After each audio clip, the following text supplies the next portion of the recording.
तो चलिए बच्चों, आज हम बात करेंगे यहाँ पर केमिकल रिएक्शन एंड इक्वेशन वाले चैप्टर के दूसरे पार्ट के वीडियो की। पहले पार्ट में जो है कि आप क्या क्या पढ़ चुके हैं, केमिकल रिएक्शन, केमिकल इक्वेशन, उसके साथ balance chemical equation, balance chemical equation, और जो है इसके साथ कितने टाइप्स के आपके होते हैं केमिकल रिएक्शन, उनके बारे में बताया गया। टाइप्स ऑफ केमिकल रिएक्शन, इन चीज़ों को आप पहले वाले वीडियो में पढ़ चुके हैं। अगर जो भी इन चीज़ों को नहीं पढ़ा होगा वो क्या करेगा कि नीचे डिस्क्रिप्शन में जो है लिंक दिया गया है वीडियो का, आप वहां से जाकर इसे पढ़ सकते हैं। अब जो है कि आगे हम डिटेल में बात करने वाले हैं टाइप्स ऑफ केमिकल रिएक्शन के बारे में। तो चलिए शुरू करते हैं यहाँ पर। तो टाइप्स ऑफ केमिकल रिएक्शंस जो है, ठीक है, इसमें पहला जो टाइप था ये क्या था, कॉम्बिनेशन रिएक्शन। तो कॉम्बिनेशन रिएक्शन को आप कैसे डिफाइन कर सकते हैं?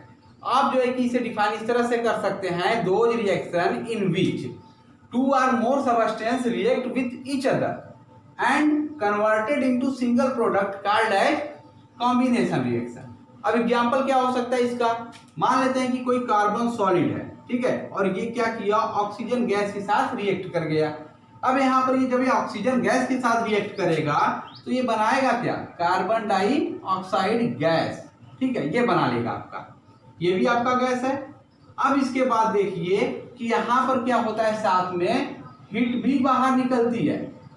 यहाँ पर क्या होगा, हीट बाहर निकलेगा, क्योंकि ये क्या है, एक तरह से कंबसन रिएक्शन होता है। कंबसन रिएक्शन जो होते हैं, दहन अभिक्रिया भी जिसे बोला जाता है, ये कंबसन रिएक्शन अगर कहीं पर भी जलाने की अभिक्रिया हो तो वहां पर आपको क्या होगा कि हमेशा हीट मिलेगा, ठीक है। अब जो है कि ऐसे ही ये भी हो सकता है कि यहाँ पर दो मॉलिक्यूल यहाँ पर रिएक्ट ना करके इसके केवल एक मॉलिक्यूल रिएक्ट करे, हाफ O2, ठीक है। तो अब यहाँ पर ये जो बनेगा ये क्या बन जाएगा, कार्बन मोनोऑक्साइड गैस बन जाएगा। ये आपका क्या है, कार्बन मोनोऑक्साइड, ये क्या है आपका कार्बन डाइऑक्साइड। ऐसे ही और भी रिएक्शंस हो सकते हैं, H2 plus O2 gives H2O, ठीक है, मतलब फॉर्मेशन ऑफ वाटर। तो ये तीसरा एग्जांपल हो सकता है, फॉर्मेशन ऑफ वाटर जो है आपका क्या बना लेगा, यहाँ से ये आपका बना लेगा यहाँ पर, ठीक है, कॉम्बिनेशन रिएक्शन। अब यहाँ पर देखिए बैलेंस नहीं है तो आप इसको 2 कर दीजिए, यहाँ पर 2 कर दीजिए, बैलेंस इक्वेशन हो गया। अब इसके बाद जो फोर्थ हो सकता है एग्जाम्पल, आप फोर्थ एग्जाम्पल ये ले सकते हैं कि CaO, कैल्शियम ऑक्साइड को जब आप जो है जल के साथ मिलाते हैं, वाटर के साथ यहाँ पर इसको मिक्स करते हैं तो क्या बन जाता है, CaOH का ट्वाइस, कैल्शियम हाइड्रोक्साइड, जिसे आप स्लैग्ड लाइम भी कहते हैं, स्लैग्ड लाइम, ठीक है, ये भी इसका एग्जाम्पल हो जाएगा। अब एक चीज ध्यान रखिएगा कि यहाँ पर इसे बैलेंस आपको करना ही है, हर जगह आप इसको क्या करेंगे, बैलेंस कर सकते हैं। तो यहाँ पर बैलेंस कैसे हो सकता है ये आप ध्यान पहले बताया जा चुका है, पहले वाले वीडियो में इसे बैलेंस करना बताया जा चुका है। तो इस तरह से ये जो बनाता है क्या बना लेता है, स्लैग्ड लाइम। तो इसके बारे में एक इंपॉर्टेंट नोट ये है करना आपको कि ये जो स्लैग्ड लाइम होते हैं ये यूज किए जाते हैं, जो वॉल होते हैं आपके घरों के, उन्हें व्हाइटिंग करने में, ठीक है, स्लैग्ड लाइम व्हाइटिंग करने के लिए वॉल के व्हाइटिंग में यूज किए जाते हैं। अब दूसरी चीज कि ये जो स्लैग्ड लाइम होते हैं, ये स्लैग्ड लाइम क्या होता है कि धीरे धीरे कार्बन डाइऑक्साइड के साथ रिएक्ट करता है, ठीक है, स्लैग्ड लाइम धीरे धीरे कार्बन डाइऑक्साइड के साथ रिएक्ट करता है और बना लेता है कैल्शियम कार्बोनेट, जो कि किसका फार्मूला होता है, मार्बल का। ये चीज नोट कर लीजिएगा, यहाँ पर जब आपका स्लैग्ड लाइम क्या करेगा, स्लोली रिएक्ट करेगा कार्बन डाइऑक्साइड के साथ तो बना लेगा मार्बल कैल्शियम कार्बोनेट, ठीक है, और इसके साथ वाटर का मॉलिक्यूल भी बाहर निकलता है। तो जनरली ये क्वेश्चन आपका पूछ दिया जाता है कि यहाँ पर जो मार्बल होता है उसका फार्मूला क्या होता है, या फिर मार्बल जो होते हैं इसके फॉर्मेशन के लिए कोई रिएक्शंस दीजिए। तो इसके फॉर्मेशन का जो रिएक्शन है ये आपका स्लैग्ड लाइम से बन सकता है। तो इस तरह से ये सारे जो एग्जाम्पल है वो किसके एग्जाम्पल है, एक कॉम्बिनेशन रिएक्शन के। मतलब इसमें क्या होते हैं कि एक, दो या उससे अधिक जो आपके होंगे रिएक्टेंट सबस्टेंस, ये कंबाइन हो जाएंगे। कंबाइन होने के बाद क्या देंगे आपको, एक सिंगल प्रोडक्ट देंगे। आपको जैसा कि पहले भी बताया गया, कभी कभी ऐसा भी हो जाता है कि यहाँ पर कुछ में आपके कॉम्बिनेशन रिएक्शंस के साथ सिंगल प्रोडक्ट न मिलकर एक से ज्यादा यानी कि 2 प्रोडक्ट आपको मिल जाते हैं, ठीक है। तो ये आपका जो है कॉम्बिनेशन रिएक्शन। आप जो है कि इसका स्क्रीनशॉट लीजिए और इसे नोट्स कर लीजिए। अब इसके बाद हम बात करेंगे दूसरे टाइप के रिएक्शंस की। तो जो दूसरा टाइप का रिएक्शन था वो कौन सा रिएक्शन था? Decomposition reaction. तो डीकंपोजिशन रिएक्शन क्या होता है, पीछे इसका डेफिनेशन बताया गया था, ठीक है। तो डीकंपोजिशन रिएक्शंस को कैसे आप डिफाइन कर सकते हैं? Those reaction in which a single reactant molecule break down into 2 or more product, ठीक है। यहां पर क्या होगा, कोई सिंगल आपका मॉलिक्यूल होगा। Decomposition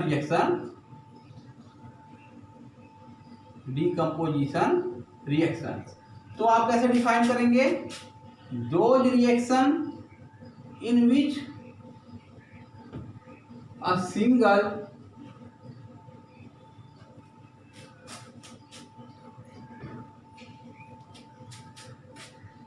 reactant molecule break down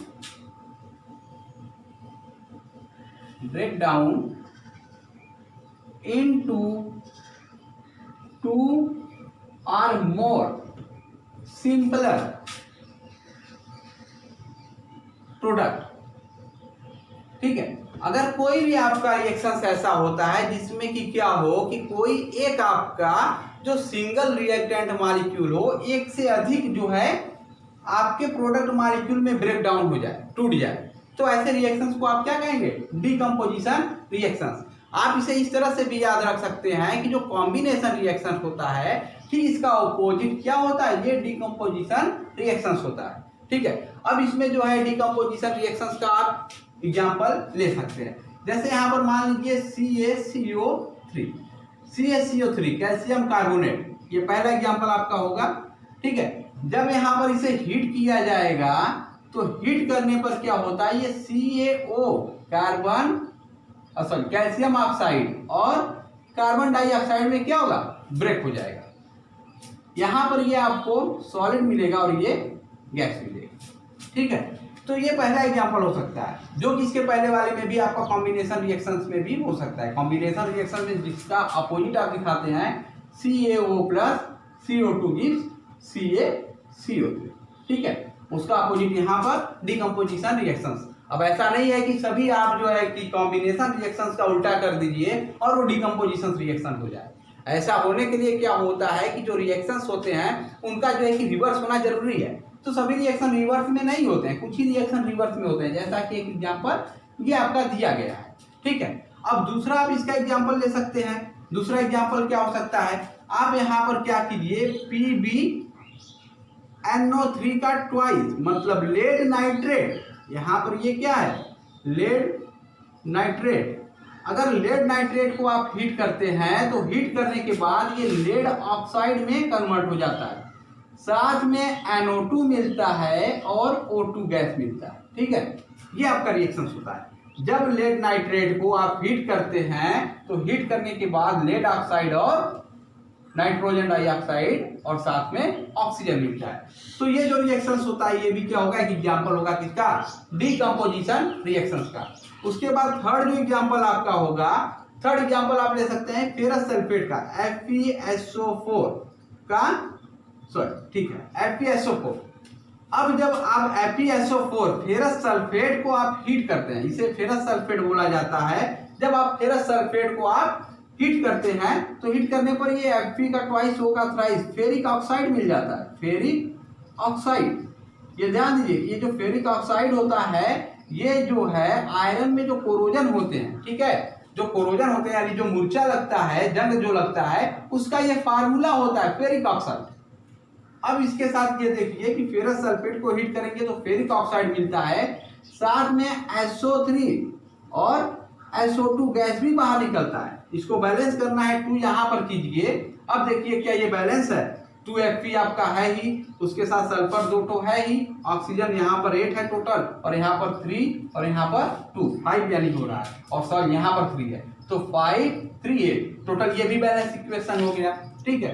तो ये भी एक एग्जाम्पल किसका होता है, डीकम्पोजिशन रिएक्शंस का। इसमें आप देख रहे हैं कि कोई सिंगल जो आपका होगा रिएक्टेंट मॉलिक्यूल सिंपलर 2 या उससे अधिक प्रोडक्ट में टूट जाता है। अब इसके बाद चौथा एग्जाम्पल आप ले सकते हैं AgBr, सिल्वर ब्रोमाइड के 2 मॉलिक्यूल अगर ब्रेक डाउन होते हैं in the presence of sunlight, ठीक है। सनलाइट बताया था कि जो आपके रिएक्शन सनलाइट के प्रेजेंस में होते हैं उसे आप क्या कहते हैं, फोटोकेमिकल रिएक्शन या फोटोलिसिस, ठीक है।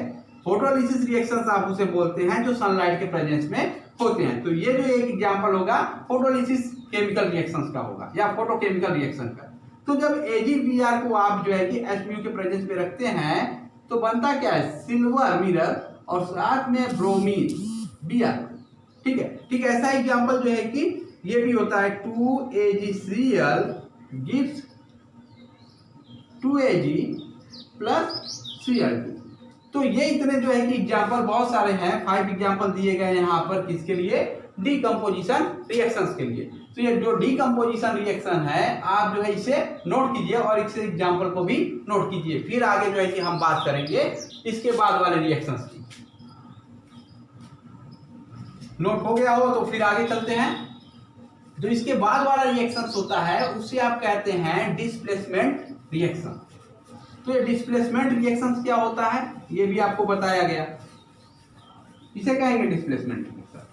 वो रिएक्शन जिसमें क्या हो कि किसी रिएक्टेंट मॉलिक्यूल में, ठीक है, आपका जो एटम हो अगर वो लेस रिएक्टिव हो तो कोई आपका मोर रिएक्टिव एटम क्या करे, उसे उसके स्थान से प्लेस कर दे, हटा दे, ठीक है। तीसरा टाइप जो है वो क्या है आपका डिस्प्लेसमेंट रिएक्शन, ठीक है। यहां पर क्या होगा कि कोई आपका मोर रिएक्टिव एलिमेंट जो होगा ये जो होगा लेस रिएक्टिव एलिमेंट को उसके कंपाउंड से रिप्लेस कर देगा। Those reaction in which any more reactive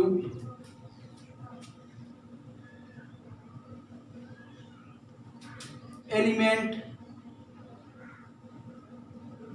atom replace a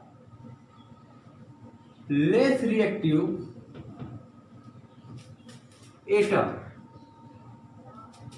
from its compound, ठीक है। डिस्प्लेसमेंट रिएक्शंस आप किसे कहेंगे, those reaction in which any more reactive element atom replace a less reactive atom from its compound, ठीक है। कोई आपका compound दिया जाएगा वहां पर क्या होगा, कोई लेस रिएक्टिव एटम होगा तो उस लेस रिएक्टिव एटम को कोई मोर रिएक्टिव एटम क्या करेगा, रिप्लेस कर देगा, ठीक है।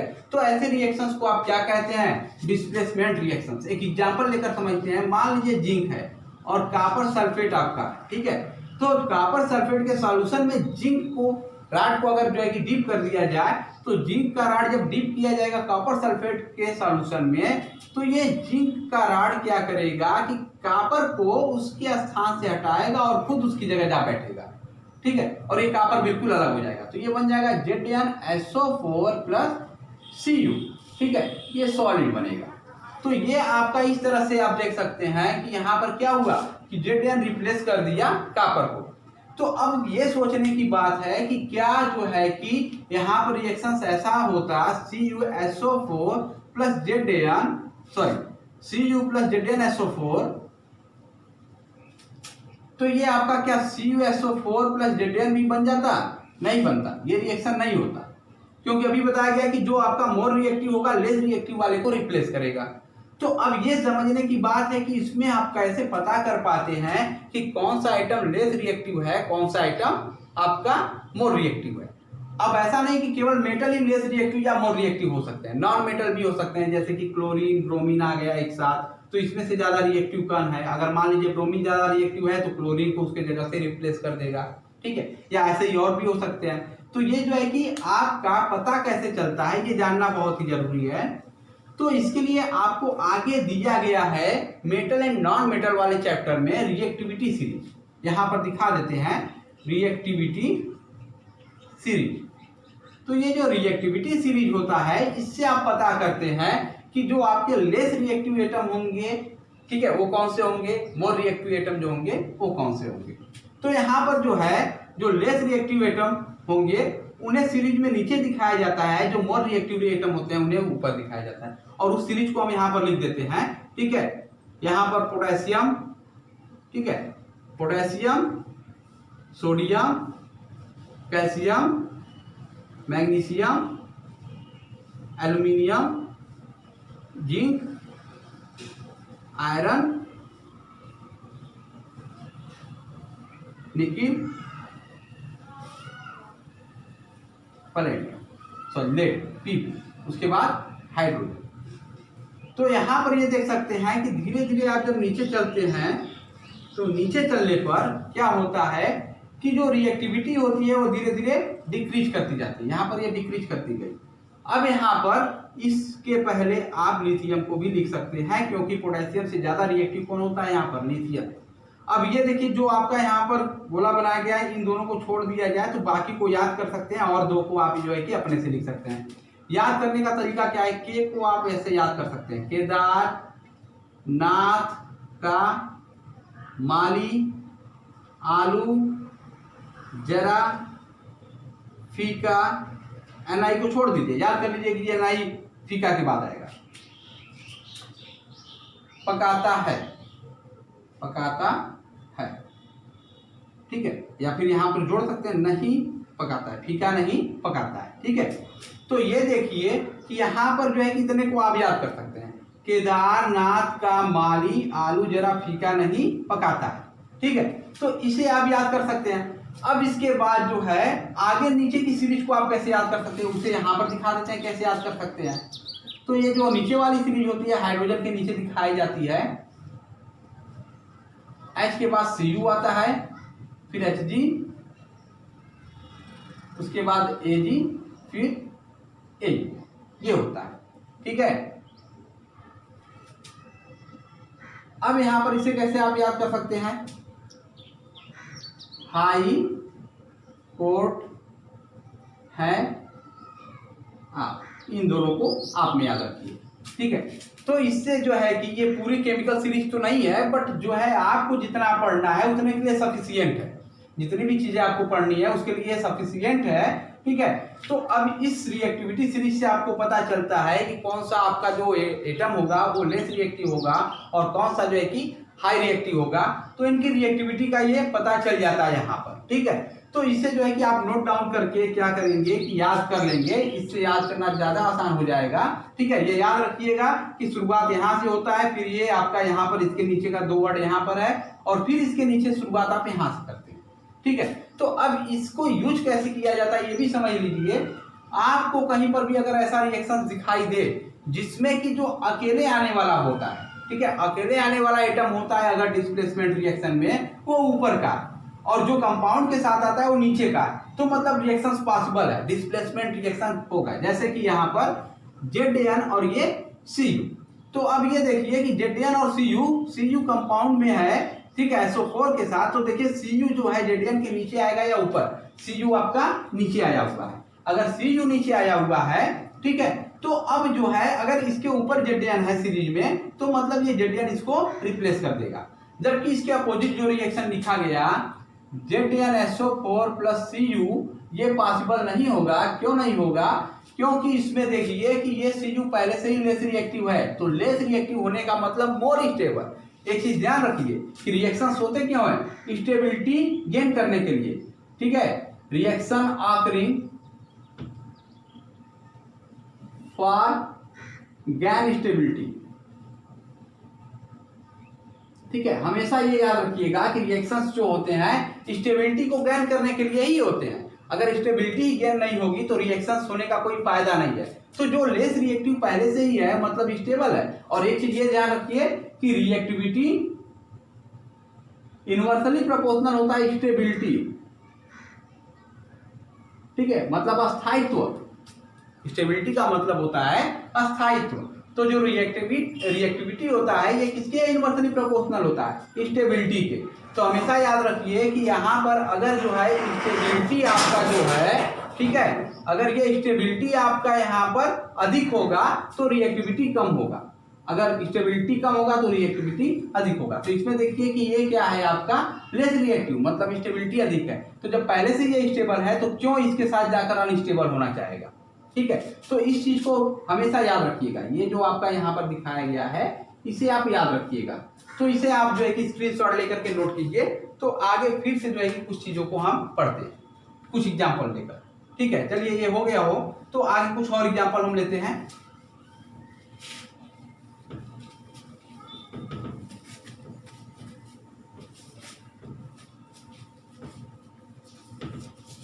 अब मान लीजिए कि एक रिएक्शन आपका दिया जा रहा है FeSO4 plus ZAN, reaction possible है या नहीं, सोचकर बताइए 5 सेकंड में, होगा या नहीं, हो सकता है। क्यों? क्योंकि ये देखिए Fe रिएक्टिविटी सीरीज में ठीक नीचे है ZAN के, तो मतलब ये ZAN अकेले है, ऊपर वाला ZAN है अकेले है, तो मतलब ये ज्यादा रिएक्टिव होगा किसके कंपेयर में, Fe के कंपेयर में। अगर ये Fe के कंपेयर में ज्यादा रिएक्टिव हुआ तो रिएक्शन पॉसिबल है, तो ये ZnSO4 प्लस Fe बन जाएगा, ठीक है। दूसरा आप रिएक्शन दिखा सकते हैं AgCl2 plus Cu, reaction possible है, हो सकता है। क्यों? क्योंकि यहाँ पर AgCl2 में देखिए कंपाउंड के साथ Ag आया है और ये नीचे है किसके, कापर के, कापर ऊपर है तो रिएक्टिविटी ज्यादा है कापर की, तो ये आपका CuCl2 बन जाएगा, साथ में Ag बन जाएगा। वैसे भी और भी रिएक्शंस ले सकते हैं आप, यहाँ पर ले सकते हैं अगले रिएक्शंस को, यहाँ पर FeSO4 plus aluminium, reactions possible होगा, क्योंकि यहाँ पर देखिए Fe के ऊपर एल्यूमिनियम, तो एल्यूमिनियम Fe के ऊपर है तो मतलब ये इसको रिप्लेस कर देगा, तो ये बन जाएगा Al का ट्वाइस SO4 का थ्राइस, ठीक है। ये ध्यान रखिए फार्मूले को बनाते समय आप जो है ध्यान रखिएगा कि किसकी बैलेंसी कितनी होती है। आप जो पढ़ चुके हैं क्लास 9 में कि जो एल्यूमिनियम होता है ये 3+ बैलेंसी रखता है, SO4 2-, मतलब इसकी बैलेंसी 3, इसकी बैलेंसी 2। तो ये बैलेंसी जो होगी कैसे कंप्लीट होगी, जब यहाँ पर जो है कि एक ऐसे नंबर को लेकर आइए दोनों के साथ कि यहाँ पर ये चार्जेस इक्वल हो जाए, तो यहाँ पर 2 से मल्टीप्लाई कीजिए, यहाँ पर 3 से, तो ये 3 से मल्टीप्लाई होगा तो मतलब ये टोटल क्या हो जाएगा, सॉरी यहाँ पर 2 यहाँ पर 3 कीजिए, तो ये देखिए कि यहाँ पर अगर 2 एटम इसके लिए जाए तो यहाँ पर चार्ज जो होगा दोनों का मिलाकर 6, और ये 2 और ये 3 मिलकर कितना हो जाएगा 6। तो दोनों क्या होने चाहिए, इक्वल होने चाहिए, तभी फार्मूला बनेगा। तो उसके अकॉर्डिंग यहाँ पर ये देख सकते हैं कि Al का ट्वाइस SO4 का थ्राइस बन जाएगा, और उसके साथ जो है कि क्या बनेगा Fe। तो इसको बैलेंस करना है तो 2 एल्यूमिनियम कर लीजिए, ये थ्राइस है तो इसको 3 कीजिए और यहाँ पर भी आपका 3 हो जाएगा। तो इस तरह से जितने भी आपके रिएक्शंस होंगे उन सबको जो है कि आप सॉल्व कर सकते हैं इस रिएक्टिविटी सीरीज के अकॉर्डिंग, ठीक है।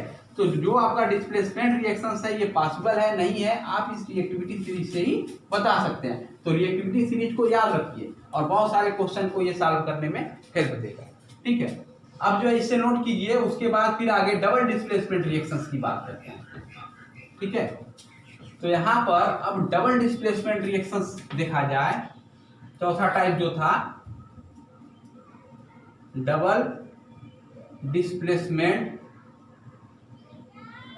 रिएक्शंस। तो ये देखिए डबल डिस्प्लेसमेंट रिएक्शंस क्या होते हैं, तो ये बताया गया कि डबल डिस्प्लेसमेंट रिएक्शंस आप उस रिएक्शंस को कहते हैं जिसमें क्या हो, आयनों का एक्सचेंज हो जाए।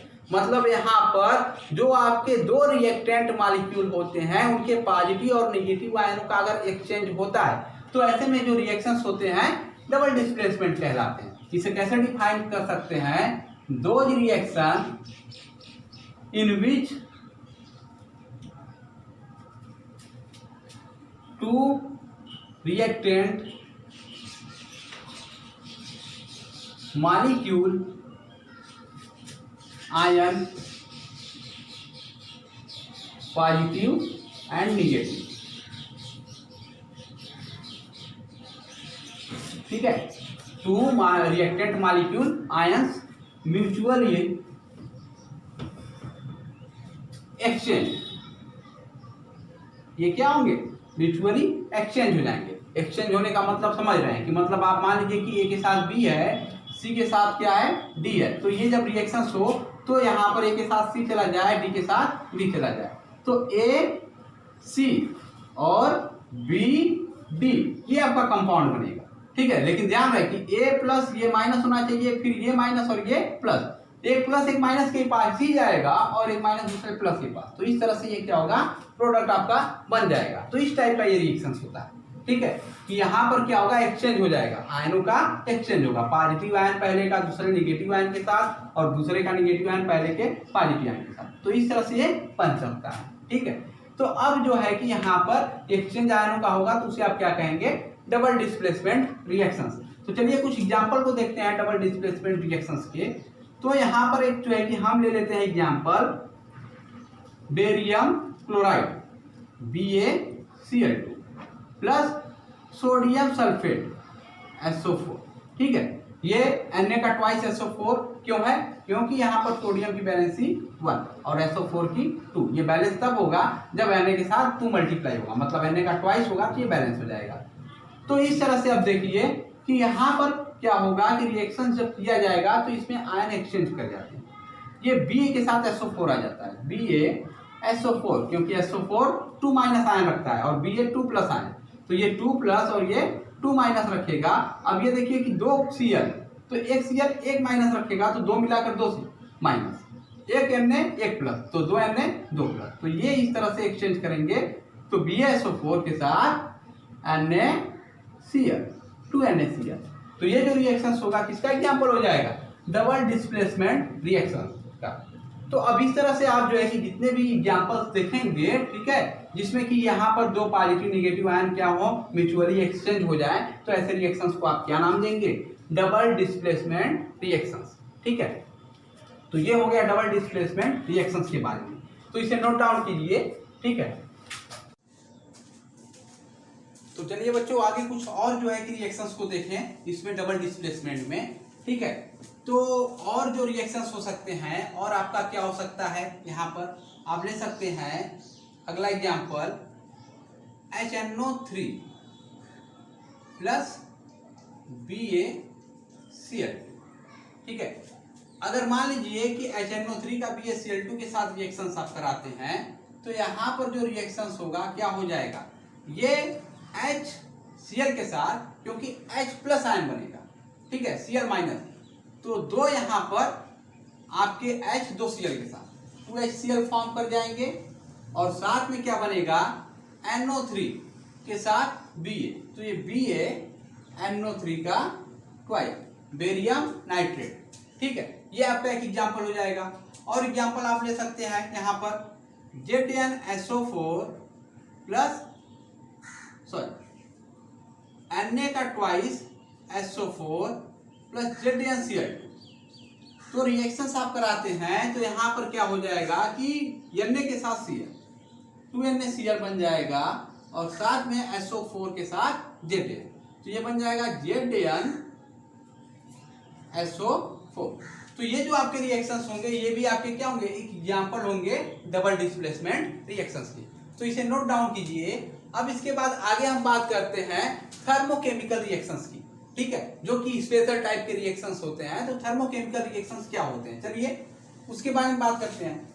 तो जो थर्मोकेमिकल रिएक्शंस होते हैं इसको भी हम अगले वीडियो में बता चुके हैं क्या होता है। कोई ऐसा रिएक्शन जिसमें क्या हो कि हीट चेंजेज हो, ठीक है, एट कांस्टेंट प्रेशर। अगर कांस्टेंट प्रेशर पर क्या होता है हीट में चेंजेज होता है तो उसे आप क्या कहते हैं थर्मल या thermochemical reaction. Thermochemical reaction, those reaction in which during reaction process there will be changes in heat at constant pressure। ठीक है, यहाँ पर कांस्टेंट प्रेशर की बात क्यों करते हैं, इसलिए करते हैं क्योंकि एक टर्म यहाँ पर होता है एंथैल्पी। ठीक है, एंथैल्पी आपको बुक में दिखाई भी देगा, इसे डेल्टा एच से रिप्रेजेंट किया जाता है एंथैल्पी को।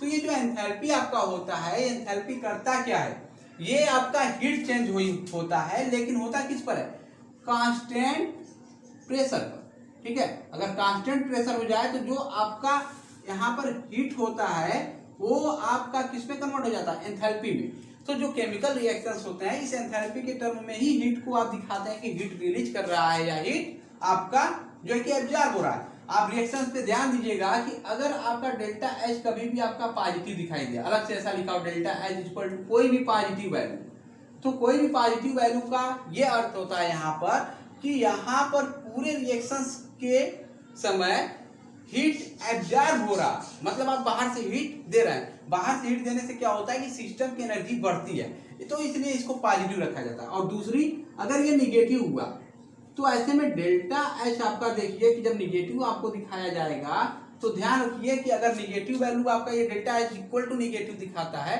तो मतलब इसमें हीट क्या करता है, रिलीज करता है। क्यों रिलीज करता है, मान लीजिए ये सिस्टम है जिसमें रिएक्शंस हो रहे हैं, तो ये सिस्टम जिसमें रिएक्शंस हो रहा है जब हीट रिलीज करेगा तो इसका अर्थ ये है कि यहाँ पर ये जो होगा एनर्जी क्या होगी, लॉस होगी, एनर्जी लॉस कर जाएगी, सिस्टम की एनर्जी लॉस कर जाएगी, इसलिए डेल्टा एच को निगेटिव दिखाया जाता है। अगर यही इन कर जाती है, ठीक है, मतलब इंक्रीज हो जाती है, तो ये क्या होगा, डेल्टा एच पॉजिटिव, मतलब एब्जॉर्ब होगा हीट तो पॉजिटिव, अगर यही जो है कि हीट निकलेगा तो ये निगेटिव, डेल्टा एच क्या हो जाएगा, निगेटिव। तो इस चीज को ध्यान रखिएगा, रिएक्शंस में आपको ये दिखा दिए जाते हैं कि डेल्टा एच यहाँ पर पॉजिटिव है, इस जगह निगेटिव है, तो इस तरीके से आप जो है कि इसको ध्यान में रखिएगा कब ये पॉजिटिव और कब निगेटिव आता है।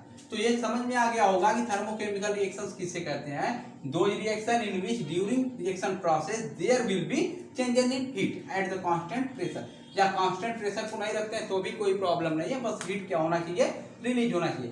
कांस्टेंट प्रेशर कब होता है इसको समझ लीजिए, अगर जो है कि आपका क्या हो, खुले में किया जाए रिएक्शंस, मान लीजिए आप यहाँ पर वाटर को बॉयल करते हैं, यहाँ पर तो वाटर को बॉयल करते हैं तो ये ध्यान रखिए कि यहाँ पर जो प्रेशर पड़ने वाला है, प्रेशर कहाँ से आएगा, केवल और केवल एटमॉस्फेयर से आएगा। तो जो प्रेशर होगा क्या हो गया, कांस्टेंट। लेकिन अगर इसी को ढक दीजिए तो ये क्या होगा, आपका कांस्टेंट नहीं रह जाएगा। ठीक है, प्रेशर आपका बढ़ेगा क्योंकि जैसे जैसे गैस के मॉलिक्यूल बनेंगे वैसे वैसे प्रेशर बढ़ेगा। जैसे मान लीजिए कुकर में खाना बनता है तो वहां पर क्या होता है कि गैस निकलते हैं तो क्या होगा, धीरे धीरे धीरे धीरे वहां पर क्या होता है, प्रेशर बढ़ता है, तभी तो सीटी बजती है, उसी प्रेशर की वजह से ही वो निकल कर आता है वो गैस वाला। ठीक है, तो अगर ये खुला आप छोड़ देंगे तो क्या कभी सीटी बजेगी, कभी भी नहीं बजेगी। तो इस तरह से इसको ध्यान में रखिएगा कि डेल्टा एच आपका क्या होता है, पॉजिटिव कब कब जो है कि आपका हीट एब्जॉर्ब होगा, और दूसरी डेल्टा एच निगेटिव जब हीट क्या होगा, रिलीज होगा। तो इस के वैल्यू के अकॉर्डिंग जो है कि दो टाइप के रिएक्शंस होते हैं। अगर डेल्टा एच पॉजिटिव होगा तो एक रिएक्शंस को नाम दिया गया, दूसरी बार डेल्टा एच निगेटिव होगा तो रिएक्शंस को नाम दिया गया। तो चलिए ये देख लेते हैं कि ये जो थर्मोकेमिकल रिएक्शंस होते हैं ये कितने टाइप के होते हैं। तो बता दिए यहाँ पर ये दो टाइप के होते हैं। पहला जो होता है आपका कौन होगा, एंडोथर्मिक, एंडोथर्मिक रिएक्शन। तो एंडोथर्मिक रिएक्शन कौन सा रिएक्शन होगा, those reaction in which heat absorb,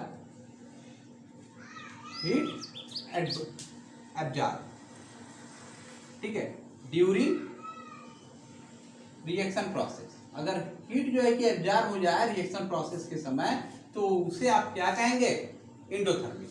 ठीक है, एग्जाम्पल इसका ले सकते हैं HGO, आपका सॉलिड ले लिया गया, ठीक है, HGO सॉलिड लिया गया, आप इसको क्या करेंगे, जब हीट देंगे तो हीट देने के बाद ये Hg सॉलिड में बन जाएगा, ठीक है, और उसके साथ क्या बना लेगा, O2 गैस। ये आप इसको बैलेंस कर सकते हैं। तो ये देखिए कि ये एग्जाम्पल हो जाएगा जिसमें कि क्या होगा कि आप जब इसे हीट करेंगे तो ही ये आपका होगा, सॉरी ये लिक्विड बनेगा, Hg लिक्विड होता है। ठीक है, तो इस तरह से ये एंडोथर्मिक प्रोसेस होगा। अगला, जब आप करते क्या है, CaCO3 यानी जो मार्बल होता है, अगर इसको हीट करते हैं तो हीट करने के बाद क्या होगा, CaO + CO2 बन जाएगा। ठीक है, ये आपका सॉलिड है, ये गैस। तो जब ये रिएक्शन हुआ तो इसे भी आप क्या कहेंगे, एंडोथर्मिक ही कहेंगे, क्योंकि हीट यहां पर भी आपको देना है। तीसरा एग्जांपल, मान लीजिए H2O सॉलिड है और इसे क्या करना है, H2O लिक्विड में कन्वर्ट करना है। सबसे सिंपल सा एग्जांपल, तो जब H2O सॉलिड को H2O लिक्विड में कन्वर्ट करेंगे तो आप क्या करेंगे, हिट देंगे। ठीक है, मतलब ये समझ लीजिए कि गैसियस स्टेट से किसी भी प्रोसेस में, किसी भी सबस्टेंस के लिए अगर सॉलिड से आप क्या करते हैं, लिक्विड बनाते हैं, तो डेल्टा H आपको देना पड़ेगा। मतलब डेल्टा H आपका यहाँ पर क्या होगा, पॉजिटिव। फर्दर लिक्विड से आप गैस इसको बनाते हैं तो फर्दर डेल्टा H क्या हो जाएगा आपका, पॉजिटिव। ठीक है, ये ध्यान रखिए। और ये इसके अपोजिट चलते हैं, गैस से लिक्विड करते हैं तो डेल्टा H क्या हो जाएगा, निगेटिव। उसके बाद फिर आप क्या करते हैं, फिर अपोजिट चलते हैं तो डेल्टा H आपका क्या हो जाएगा, निगेटिव। ठीक है, तो यहाँ पर आप सॉलिड से लिक्विड बनाएंगे जब इसको हीट करेंगे तभी, और लिक्विड से गैस तब बनाएंगे जब इसको आप हीट करेंगे तभी। अब दूसरी तरफ अगर मान लीजिए कि गैस से लिक्विड बनाना है तो ऐसे में क्या करेंगे आप, वहां पर उसकी एनर्जी को कम करेंगे। ठीक है, तो ऐसे में अगर ये हीट क्या करेगा, रिलीज करेगा अपना, मतलब गैस होगा तो टेम्परेचर अधिक होगा, और जैसे जैसे लिक्विड बनेगा टेम्परेचर कम होगा। मान लीजिए H2O को ही अगर मान लीजिए कि ये आपका लिक्विड है और ये सॉलिड है, मतलब ये क्या है आपका, ठीक है, H2O सॉलिड, तो ये जो है कि आपका जब लिक्विड में बनेगा तो ये मतलब बर्फ है आपका, आइस। तो अगर आप इसको हीट करते हैं तो ये लिक्विड में कन्वर्ट होता है। तो कब कन्वर्ट होगा, जब आप यहाँ से हीट करेंगे। मान लीजिए बाहर एटमॉस्फेयर में रखिए तो ये सराउंडिंग से हीट को एब्जॉर्ब करेगा और इसमें कन्वर्ट हो जाएगा। और दूसरी चीज H2O लिक्विड है तो यहाँ से आप इसको फिर हीट करेंगे, ठीक है, बॉयल करेंगे, तभी क्या बनेगा, H2O गैस बनेगा। तो एक ये एग्जाम्पल हो सकता है इसका।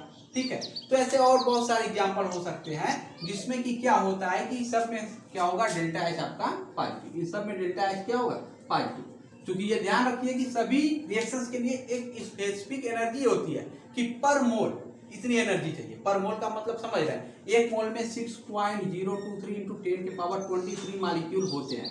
तो इतने मॉलिक्यूल के लिए एनर्जी फिक्स की जाती है कि आप जो है कि इससे इतना चेंज करेंगे तो इतने मॉलिक्यूल के लिए कितनी एनर्जी रिलीज होगी या इतनी एनर्जी एब्जॉर्ब। तो इस चीज को आप ध्यान में रखिएगा।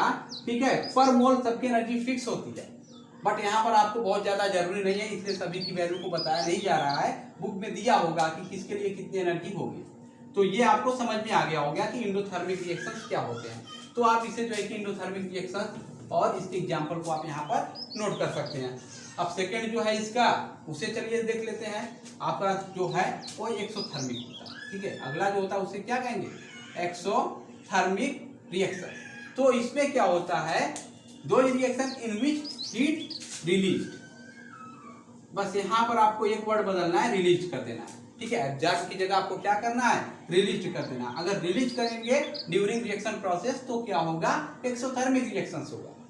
तो इसके पहले भी बता चुके कि एक्सोथर्मिक रिएक्शंस कौन से हो सकते हैं, ऐसे सभी रिएक्शंस जिसमें क्या हो आपका कि कंबसन हो, मतलब आप क्या करें, कंबसन कराएं। ठीक है, कंबसन कराएंगे तो जो प्रोसेस होगा वो क्या होगा, एक्सोथर्मिक होगा। और उसके साथ और बहुत सारे हो सकते हैं। एग्जाम्पल यहाँ पर देख लेते हैं कौन कौन से हो सकते हैं।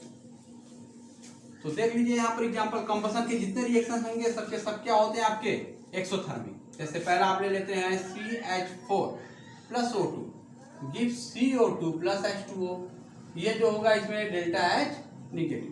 ये देखिए कि नेचुरल गैस है, उसका कंबसन कराया जा रहा है ऑक्सीजन के साथ। कंबसन कराएंगे तो कार्बन डाइऑक्साइड और वाटर मॉलिक्यूल मिलेगा। सेकेंड देख लीजिए यहाँ पर, मान लीजिए कार्बन है, कार्बन से ऑक्सीजन रिएक्ट करेगा, कार्बन डाइऑक्साइड बन जाएगा। ठीक है, इसमें भी हीट क्या हो जाएगा, रिलीज कर जाएगा, तो ये निगेटिव। अब देखिए कार्बन से हाफ O2 रिएक्ट करेगा, कार्बन मोनोऑक्साइड बनेगा, तो इसमें भी डेल्टा H क्या हो जाएगा, निगेटिव हो जाएगा। अब ऐसे और भी रिएक्शंस हो सकते हैं, चौथा ले सकते हैं CaCO प्लस H2O। ठीक है, जैसा कि आप जो होता है चूना, उसे अगर आप वाटर में डालते हैं तो ऐसे में क्या बनेगा, CaOH का ट्वाइस स्लैग्ड लाइन बन जाएगा। ठीक है, तो इसमें आप देखते हैं कि बहुत सारे हीट बाहर निकलते हैं। तो ऐसे बहुत सारे रिएक्शंस होते हैं जिसमें कि हीट क्या होते हैं, आपके बाहर रिएक्शंस होते हैं। ठीक है, हीट इसमें बाहर रिलीज होते हैं। तो आप एक चीज याद रखिए कि कंबसन रिएक्शन जिसमें ऑक्सीजन क्या करे, यहाँ पर किसी को जलाए, अगर किसी को जलाता है तो डेल्टा H हमेशा क्या होता है, निगेटिव। आपको पता है कि वहां पर हीट निकलता है। ठीक है, तो ये हुआ किसके बारे में, थर्मोकेमिकल रिएक्शंस के बारे में। तो इसे भी आप नोट डाउन कीजिए।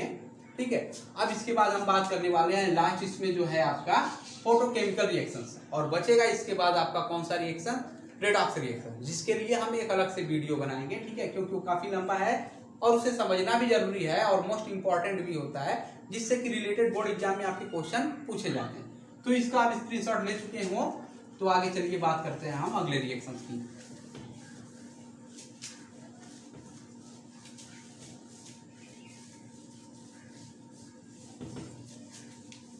तो जो अगला रिएक्शन होता है उसे आप फोटोकेमिकल रिएक्शंस कहते हैं। फोटोकेमिकल रिएक्शन, तो ये फोटोकेमिकल रिएक्शन क्या होता है, ठीक है। अगर इसकी बात की जाए तो यहाँ पर पहले भी बताया जा सकता है, those reaction which occurring in the presence of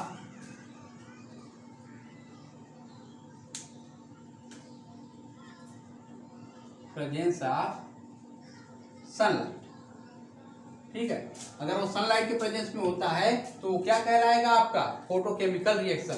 तो यहां पर एग्जांपल दे देते हैं, AgBr gives Ag plus Br2, दूसरा AgCl gives 2Ag plus Cl2, तीसरा CH4 plus Cl2 gives CH3Cl plus HCl। Further ये रिएक्ट कर जाएगा सनलाइट के प्रेजेंस पे, सभी सनलाइट के प्रेजेंस पे रिएक्शंस होने वाले, ठीक है। CH3Cl plus Cl2 gives CH2Cl2 plus HCl।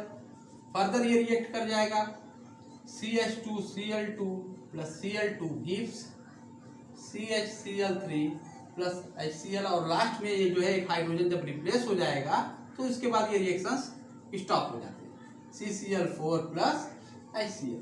तो इस तरह से देखिए मेथेन से आपका क्लोरोमेथेन, फिर क्लोरोमेथेन से बना डाइक्लोरोमेथेन, फिर डाइक्लोरोमेथेन से बना ट्राइक्लोरोमेथेन, जिसे आप क्या कहते हैं क्लोरोफॉर्म भी कहते हैं, इसे आपको पढ़ना है क्लोरोफॉर्म, ठीक है। ये फोर्थ वाले कार्बन और उसके यौगिक यानी कार्बन एंड कंपाउंड वाले चैप्टर में आपको ये दिया गया है।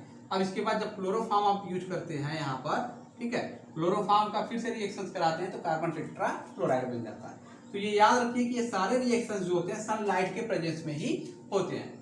तो इस तरह से ये फोटोकेमिकल रिएक्शंस जो है यहाँ पर क्या होगा, खत्म होता है। अब बचा आपका रेडॉक्स रिएक्शन। अब उसके साथ कुछ और आपके स्पेशल रिएक्शंस होते हैं, जैसे कि इलेक्ट्रोकेमिकल रिएक्शंस के कुछ एग्जांपल, और उसके साथ और कुछ रिएक्शंस हैं, उन्हें जो है कि अगले वीडियो में कराया